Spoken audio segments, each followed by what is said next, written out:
ጀሚላና ጀሚል እህትና ወንድማማቾች ናችሁ፣ ታላቅና ታናሽ። አዲሱን ቻሌንጅ ነው የምንሰራው። ከእናንተ መሀል የግል ትምህርት ቤት የተማረ ማን ነው? የግል ትምህርት ቤት የተማረ ማን ነው? ከእናንተ መሀል ይሄን ያማረኝ ሲባል ቶሎ የሚገዛለት ለማን ነው? ከሁለታችሁ ለቤተሰቡ ብዙ ነገር የሚያደርገው ማን ነው? ከሁለታችሁ የቤተሰብ ድጋፍ የሚደረግለት ማን ነው?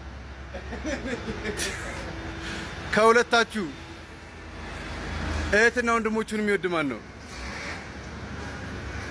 ከሁለታችሁ ለእናንተ ቤተሰብ ዋጋ የከፈለ ማን ነው? ከሁለታችሁ በአይሎፕራን ሄዶ የሚያውቀው ማን ነው?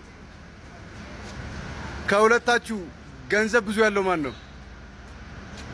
ከሁለታችሁ ሰው ማን ነው?